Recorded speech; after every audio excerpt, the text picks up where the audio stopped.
نحمده ونصلي ونسلم على رسوله الكريم اما بعد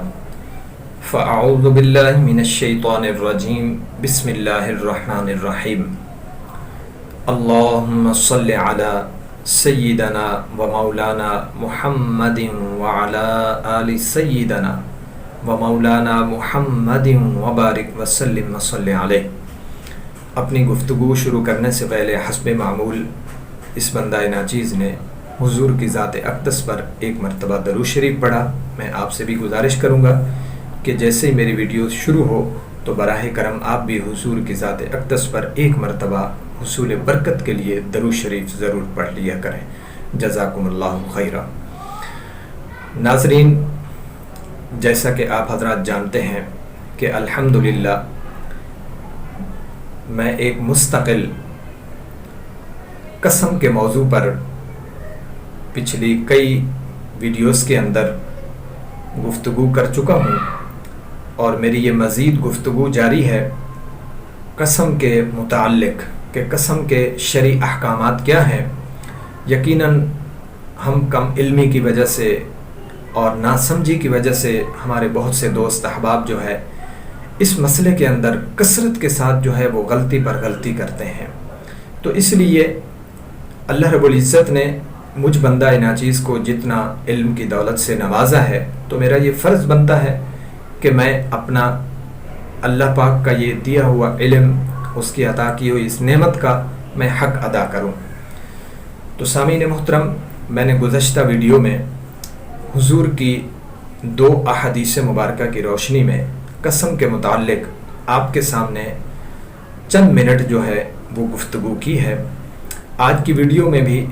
اللہ کے پیارے محبوب صلی اللہ علیہ وآلہ وسلم کی مزید احادیث مبارکہ کی روشنی میں آپ حضرات کے سامنے قسم کے متعلق چند منٹ گفتگو کرنے کی سعادت حاصل کروں گا۔ اللہ رب العالمین کی بارگاہ میں دعا ہے کہ رب ذوالجلال مجھ بندہ ناچیز کو صحیح معنوں میں حق اور سچ بیان کرنے کی اور ہم سب کو سن کر اس کے مطابق عمل کر کے زندگی گزارنے کی توفیق عطا فرمائے۔ صحیحین میں یہ حدیث مبارکہ موجود ہے جس کے راوی ہیں حضرت ابو ہریرہ رضی اللہ تعالی عنہ۔ حضرت ابو ہریرہ رضی اللہ تعالی عنہ سے مروی ہے کہ اللہ کے رسول صلی اللہ علیہ وآلہ وسلم نے ارشاد فرمایا کہ جو شخص لات و عزیٰ کی قسم کھائے، یعنی جہلیت کی عادت کی وجہ سے اگر اس کی زبان سے یہ الفاظ نکل گئے یا جاری ہو گئے، تو پھر اللہ کے رسول نے ارشاد فرمایا کہ اسے چاہیے کہ فوراً جو ہے وہ اپنی زبان سے لا الہ الا اللہ محمد الرسول اللہ کہہ لے۔ مختصر سی تشریح آپ حضرات کی خدمت میں پیش کرتا ہوں کہ اس کا مطلب کیا ہے کہ اگر کسی کی زبان سے لات و عزیٰ کے الفاظ نکل جائیں تو وہ دوبارہ جو ہے وہ اپنی زبان سے لا الہ الا اللہ محمد الرسول اللہ کہہ لے۔ اللہ کے پیارے محبوب صلی اللہ علیہ وآلہ وسلم نے جو اس حدیث مبارکہ کے اندر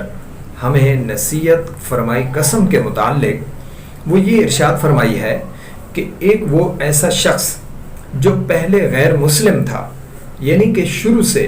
وہ کسی مسلمان کے گھر میں پیدا نہیں ہوا تھا، کسی غیر مسلم کے ہاں اس کی ولادت ہوئی، اور پھر وہ پہلے غیر مسلم تھا، اس نے اپنی زندگی کا کچھ حصہ جو ہے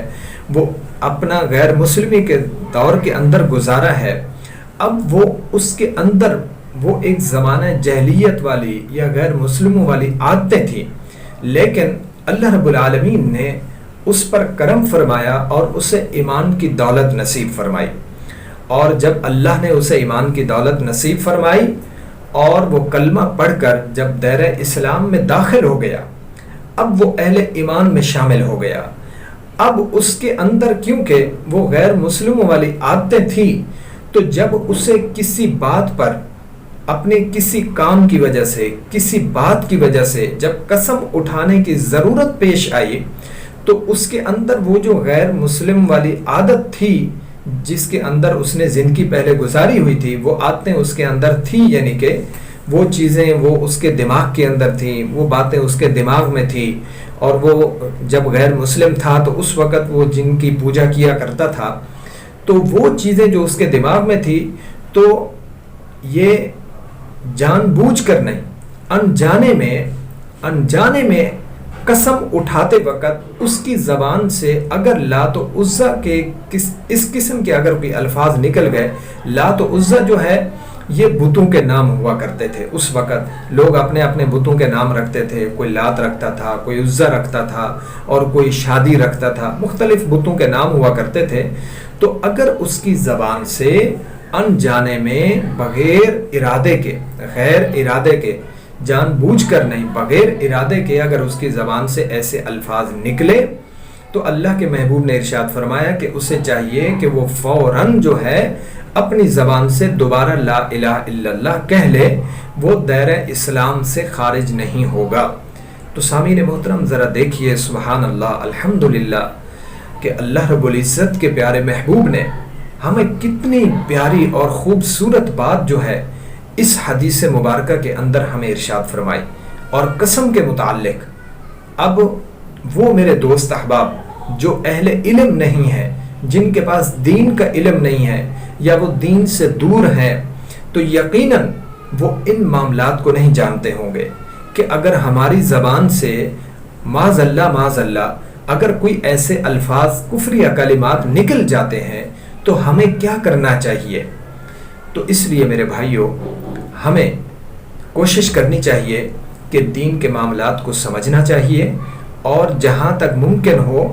دین کے معاملے میں اگر آپ کو کسی مسئلے کی سمجھ نہیں ہے، آپ کے علم میں نہیں ہے، آپ نہیں جانتے، تو یاد رکھیے دین کے معاملات میں آپ اپنی عمر کو مت دیکھیں کہ میری اب 50 سال عمر ہے، 40 سال عمر ہے، اب میں اس عمر میں اگر کسی سے جا کے اس کے متعلق مسئلہ پوچھوں گا، اس بات کے متعلق، تو وہ کیا کہیں گے. یاد رکھیے آپ کبھی بھی ایسی شرم محسوس مت کریں، اور جس مسئلے کا آپ کو پتہ نہیں ہے، آپ کو علم نہیں ہے، تو آپ دین کے معاملے میں خاص کر جو ہے کبھی بھی دین کے معاملے میں کوئی بھی مسئلہ پوچھنے کے لیے آپ شرم محسوس مت کریں. اللہ رب العالمین کے پیارے محبوب نے ہمیں جو اس حدیث مبارکہ کے اندر قسم کے متعلق ہمیں جو نصیحت ارشاد فرمائی ہے، اللہ رب العالمین کی بارگاہ میں دعا ہے کہ رب ذوالجلال ہمیں ان احادیث مبارکہ پر عمل کر کے زندگی گزارنے کی توفیق عطا فرمائے، اور اللہ رب العزت ہم سب کو اپنی زندگیوں میں اس قسم کے کفریہ کلمات سے اور اس قسم کے کفریہ الفاظ سے اور ایسی تمام وہ جاہلانہ جو اس وقت حرکات و سکنات ہوا کرتی تھی لوگوں کی، اللہ رب العزت ہم سب کو ان سے محفوظ و معمون فرمائے. اللہ رب العزت ہم سب کے ایمانوں کی حفاظت فرمائے. آپ تمام ناظرین سے میری گزارش ہے کہ میری ہو سکے تو میری اس ویڈیو کو آگے شیئر ضرور کیجئے گا. ہو سکتا ہے کہ ہماری ان چند منٹ کی گفتگو سے کوئی شخص جو ہے اگر وہ راہ راست پر آ جاتا ہے، اگر وہ ان معاملات کو اور وہ ان مسائل کو سمجھ کر وہ اپنی زندگی گزارتا ہے، تو یقیناً میرے بھائیوں ہم سب کے لیے وہ عمل ایک صدقہ جاریہ بھی ہوگا، اور ہمارے لیے اس کا عمل کرنا ذریعہ نجات بھی ہوگا. تو اس لیے میں امید کرتا ہوں کہ انشاءاللہ العزیز آپ تمام ناظرین جو ہے میرے اس کار خیر کے اندر ضرور میرا تعاون کریں گے، میرا ساتھ دیں گے، میرے چینل کو سبسکرائب کریں گے، اسے لائک کریں گے، فالو کریں گے، اور اپنے دوست احباب میں ضرور اسے فارورڈ کریں گے. صدقہ جاریہ سمجھ کر آپ اس نیک کام کو کیجئے. انشاءاللہ اللہ پاک ہم سب کو دونوں جہان میں اس کا بہترین اجر عظیم عطا فرمائے گا. اللہ رب العزت ہم سب کا حامی و ناصر ہو. السلام علیکم.